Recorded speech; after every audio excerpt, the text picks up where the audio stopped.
எல்லாருக்குமே ஃப்ரைடே வணக்கம். இன்றைக்கி ஃப்ரைடே என்றாலே கண்டிப்பாக எல்லார் வீட்லேயுமே ஒரு மங்களகரமான நாளாக தான் இருக்கும். ஃப்ரைடே என்றாலே ஒரு ஸ்பெஷல் டேவாக இருக்கும். அதாவது ஒரு விசேஷ நாள் மாதிரி நம்மளுக்கு ஒரு பாசிட்டிவ் எனர்ஜியாக இருக்கும். மற்ற நாளை விட நீங்கள் ஃப்ரைடே பாருங்கள், நம்மளையே அறியாமல் ஒரு பக்தி மயம் நம்மளுக்குள்ளே உருவாகும். ஸோ நானும் அதே போல தான் ஒவ்வொரு ஃப்ரைடேவும் என்னோடய டேவை ஒரு நல்ல ஒரு ஸ்பெஷல் டேவாக மாற்றிக்கொள்ளுவேன்.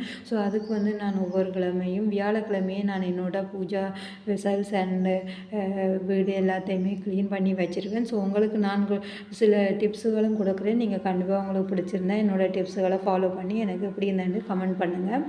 என்னோட பூஜா பாத்திரங்களை நான் எப்படி விளக்குவேன்டா க்ளீனாக இருக்கிறதுக்கு கொஞ்சமாக சமைக்கிற புளி எடுத்துக்கொள்ளேன். அதை ஒரு பாத்திரத்தில் போட்டு கொஞ்சம் ஹாட் வாட்டர் இல்லாட்டி ஒரு வச்ச தண்ணி விட்டு ஒரு கொஞ்சம் நேரம் ஊற விட்டீங்கன்னா உங்களுக்கு ஒரு நல்ல பேஸ்ட்டு மாதிரி வரும்.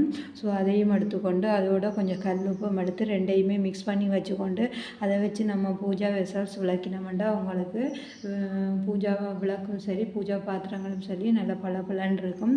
கண்டிப்பாக இந்த டிப்ஸ் ஃபாலோ பண்ணி பாருங்கள். உங்களுக்கு வேறு எது டிட்டர்ஜென்ட்டோ இல்லை சபீனா பவுடரோ எதுவுமே தேவையில்லை. இந்த ரெண்டுமே உங்களுக்கு காணும். கண்டிப்பாக உங்களோட வெசல்ஸ் நல்ல க்ளீனிங்காக இருக்கும். அதே போல் இல்லாமல் நான் எப்பயுமே இந்த பூஜா பஞ்ச பாத்திரத்தில் தண்ணி வைக்கிறது வழக்கம். அதே போல் நீங்கள் இந்த தண்ணி வைக்கும்போது அந்த தண்ணியில் ஒரு ஏலக்காய் தட்டி நீங்கள் போட்டிங்கன்னா உங்களுக்கு அந்த ஒரு லக்ஷ்மியோட சக்தி உங்களுக்கு கிடைக்கும். அந்த பண ஈர்ப்பு உங்களுக்கு வந்துகிட்டே இருக்கும். பணம் கஷ்டம்ன்றதே இருக்காது. நீங்கள் கண்டிப்பாக எந்த டிப்ஸையும் ஃபாலோ பண்ணிக்கொள்ளுங்கள். அதே மாதிரி உங்களோட பூஜா டேஸில் உங்களுக்கு நல்ல ஆரோமா இருக்கணும்னு சொன்னீங்கன்னா ஜவ்வாது இல்லாட்டி அரகஜா வேண்டி உங்களோட ட்ரெஸ்லேயோ இல்லாட்டி உங்களோட அந்த விபூதி இருக்கிற அந்த பாத்திரத்துலேயோ கொஞ்சமாக போட்டு நீங்கள் பாவிச்சு பாருங்கள். உங்களுக்கு ஒரு நல்ல ஒரு நறுமணம் கிடைக்கும். கண்டிப்பாக இந்த டிப்ஸையும் ஃபாலோ பண்ணிக்கொள்ளுங்கள்.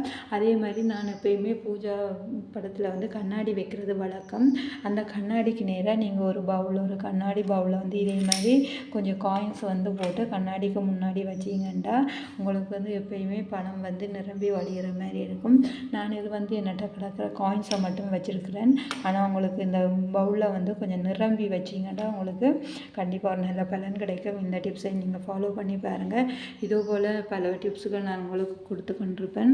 உங்களுக்கு பிடிச்சிருந்தா என்னோடய வீடியோ கண்டிப்பாக ஃபாலோ பண்ணுங்கள். மறக்காமல் பக்கத்தில் இருக்க பெல் பட்டனை கிளிக் பண்ணி சப்ஸ்கிரைப் பண்ணுங்கள். அப்போ தான் நான் போடுற வீடியோஸ் எல்லாம் உங்களுக்கு ரெகுலராக கிடைக்கும்.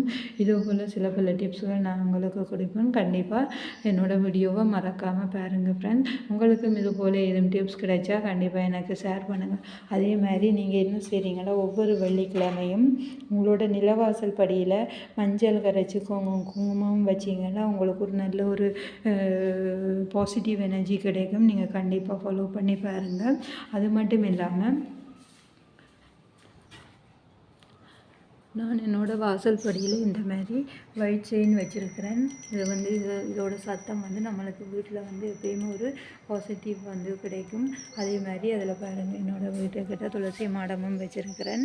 அதுக்கு நான் ஒவ்வொரு நாளும் தண்ணி ஊற்றி பூ வச்சு பூஜை செய்கிறேன்னா நீங்களும் கண்டிப்பாக இந்த டிப்ஸை ஃபாலோ பண்ணி பாருங்கள். என்னோடய டிப்ஸுகள் பிடிச்சிருந்தா கண்டிப்பாக மறக்காமல் லைக் பண்ணுங்கள். தேங்க்யூ.